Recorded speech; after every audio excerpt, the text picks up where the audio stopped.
Siapa buku? Saya lupa lagi. Em, Siapa ya? Tunggu, saya lihat dulu. Bukunya Kenneth Louden, Mike Leod, jadi berteman-teman dan kawan-kawan ya. Saya kirim.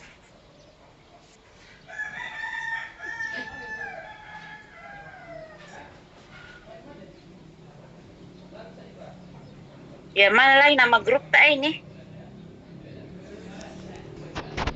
PMS, iya. PMS 60 Prof, Sistem Informasi Manajemen. Oke. Ini Bu kirim bukunya ya. Oh iya, siap Prof, sudah masuk Prof. Nanti ini berapa tadi teman tak? 10 orang dibagi 3 karena porsi viral di Indonesia ataupun di dunia yang bisa Anda angkat terkait dengan topiknya masing-masing. Oh, oke. Sekira itu. Berarti hanya bab 1, bab 2, dan bab 3 Bu Prof. Ya, tapi harus itu ya, konsekuensinya harus lebih dalam, lebih tajam dibahas ya. Jadi Baik, Bu Prof. saya balik lagi, kalau dulu kan dua bab, tapi tidak bisa itu ya, tidak bisa terlalu jelas begitu karena lebih banyak materinya. Ini jadi lebih fokus bab 1 aja, bab 2, bab 3 ya, bisa. Baik, ya, siap Bu Prof. Nanti saya sampaikan Jadi ke teman-teman. Kelompok 1 itu sudah nanti di grup sudah munculkan siapa kelompok 1, siapa kelompok 2. Jadi Ibu sudah siap sebelum kuliah H-1 itu sudah dikirim di grup itu materinya. Materi makalah dan PPT sama kasus ada 3. Jelas?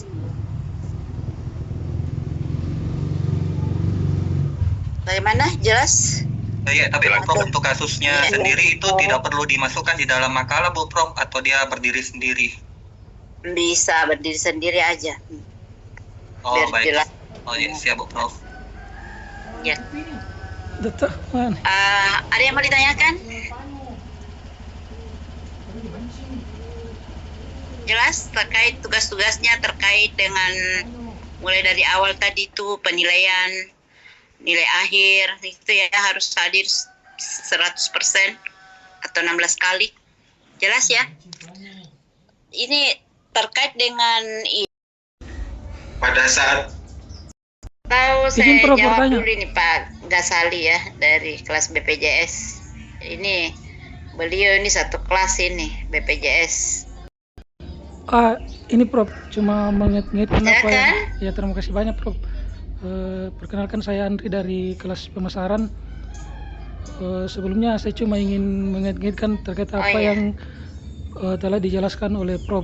Yang pertama, poin yang kami petik itu yakni berkaitan bahwa efektivitas dan efisiensi sangat endingnya larinya ke situ bagi manajemen itu sendiri. Dan yang kedua itu poin pentingnya bahwa manajemen itu segala aspek membutuhkan, karena ada kan pepatah yang mengatakan bahwa tidak ada negara miskin atau tidak ada negara bangkrut, yang salah itu adalah manajemen itu sendiri. Nah, di bagian awal tadi Prof ada yang sempat dijelaskan terkait masalah pemasaran Prof, bahwa ternyata penting melihat aura seseorang itu untuk menempatkannya di posisi marketing. Namun di bagian-bagian akhir dari penjelasannya Prof yang kami simak tadi itu menegaskan atau menekankan bahwa adanya aspek kejujuran di dalam satu apapun bidang yang digeluti itu. Nah, pertanyaannya ini Prof, jika dituntut untuk memilih sebuah SDM, apakah lebih mementingkan yang mana itu Prof? Ketika misalkan auranya yang konotatifnya berantakan tapi hatinya jujur, ataukah yang masih abu-abu terkait masalah ini? Itu seperti apa Prof untuk memilihnya? Apakah tetap mementingkan aspek penampilan dan anunya tapi hatinya jujur, atau seperti apa? Ya, terima kasih banyak Prof. Mungkin itu dari kami. Kasih. Ya ada 2 ya. Dari Pak Gasali dulu kelas SDM 1 tentang apa tadi, kejujuran ya. Jadi barangkali ini bagus diangkat ini variabel kejujuran. Ini masih jarang-jarang ini dalam SDM ini ya, yang apa sih, konsentrasi SDM ada mengangkat bahwa faktor kejujuran itu mempengaruhi kinerja.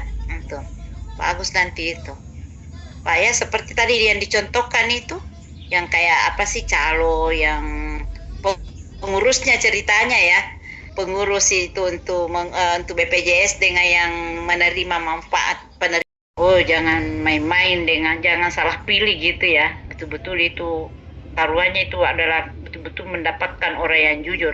Bagaimana mengetesnya itu bahwa dia jujur, gitu kan? Nah, itu susah itu kalau mengetes orang jujur itu. Kalau pertama itu kita bisa tes itu kejujuran dari laporan keuangan dulu. Ya, bisa dari melalui laporan keuangan. Karena apa sih, banyak yang juga itu fakta ya, fakta yang bagian admin. Tapi kalau sekarang itu by system Pak, untuk mau melakukan suatu kejahatan dalam satu kejahatan keuangan itu susah kalau tidak berkolaborasi. Harus berkolaborasi dengan bagian-bagian lain. Kalau dia berdiri sendiri itu sulit. Jadi misalnya admin itu dia harus bekerja sama dengan bagian penjualan, bagian gudang tadi yang saya bilang, bagian apa lagi yang terkait dengan itu, dia robah semua itu data kan, bagian input data kan tadi itu ya, bisa bagian admin berkolaborasi, penjualan berkomunikasi bahwa itu tadi saya jual begini, bisa korobah jadi begini. Nanti itu di gudang juga akan menyesuaikan gitu kan. Jadi kalau mau ada yang perusahaan zaman sekarang itu mau begitu kayaknya sulit ya, karena sudah by system, semua sudah terlihat itu siapa di bagian-bagian mana yang rel-relnya rusak. Jadi kecuali kalau tadi itu ada beberapa bagian penting dalam perusahaan dia bersekongkol ya, nah itu bisa. Tapi kalau sendiri-sendiri kayaknya sulit itu Pak ya, karena pasti ketahuan itu, udah lama itu ketahuan bahwa kamu misalnya contohnya misalnya di pasca akademik merubah nilai, misalnya ini fakta, misalnya saya kasih nilai A atau nilai B, ternyata muncul nilai A, itu akan ditelusuri di sistem berapa terinput di sistem ini nilai A, padahal saya kasih nilai B. Nah, oh berarti dari mana ini kesalahan ini, apakah dari akademik atau dari operator, kan gitu kan, operator. Nah itu akan mudah sekali sekarang ketahuan kalau ada yang kecurangan itu, kecurangan kecil, dan itu ndak akan, sekarang itu orang jahat itu ndak berpikir mudah lagi untuk, maksud saya dia akan berpikir sekian 1000 kali untuk mau melakukan kecurangan karena pasti terdeteksi. Itu susahnya ya, terdeteksi. Jadi ya betul-betul maksud saya efisiensi itu sekarang lebih mudah dicapai daripada ketimbang dulu masih manual gitu ya. Itu ya Pak Ghazali. Kemudian Pak Andri, bagaimana caranya melihat orang jujur? Apakah dari penampilannya yang biasa saja tapi sebenarnya hatinya jujur? Jadi yang saya tadi bilang kan, saya cuma bilang begini ya, paling tidak kalau dia berbicara, dia menyentuh hati kita, oh ini benar dia berbicara jujur gitu, bisa mempengaruhi dari mimiknya, dari sikapnya baik, apa yang dia katakan itu bisa apa ya, terpercaya, dipercaya lah begitu ya. Jadi orang marketing itu harus memang memiliki variabel trust itu kepercayaan. Kalau satu kali dia berbuat salah, tidak akan tuh, pasti kamu sudah jatuh gitu kan. Jadi mana yang dipilih, orang yang biasa-biasa fisiknya tapi dia jujur, ataukah yang bagus penampilannya putih, bersih, menawan, tapi kalasi. Saya pilih yang pernyataan pertama Pak tadi, yang biasa-biasa tapi jujur. Saya lebih utamakan jujur kalau saya. Apapun itu, kejujuran segalanya. Itu jawaban saya Pak Andri, bagaimana? Oh iya Mana siap. Pak Andri? Iya siap Prof. Terima kasih banyak Prof. Artinya Kembali ke pepatah Bugis itu, Bu Prof. Apa lagi pepatah Bugis? Yang tadi kita bilang biar gunung bisa dirubah, tapi ya, berarti jujurnya dulu baru nanti penampilannya dirubah. Iya betul. Susah berubah jujurnya. Kan kembali ke pepatah Bugis. Ya, saya kira sudah terjawab semua ya.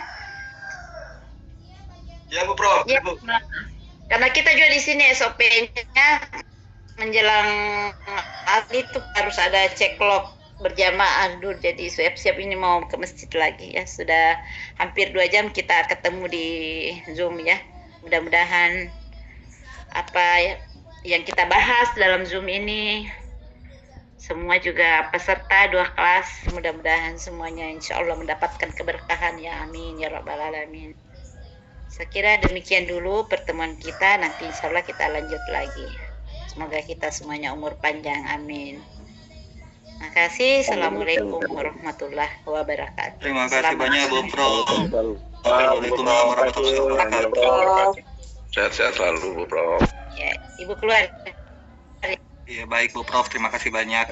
Teman-teman PMS, tapi sekedar informasi kemungkinan untuk materi berikutnya akan diundur kurang lebih 30 menit ba'da asar. Jadi mungkin sekitar 15.30 baru kita mulai. Jadi teman-teman PMS boleh dipersilahkan. Oh, Tabe, katanya barusan lagi ada WA-nya Bu Prof, katanya on time, berarti kita beralih ke Zoom-nya.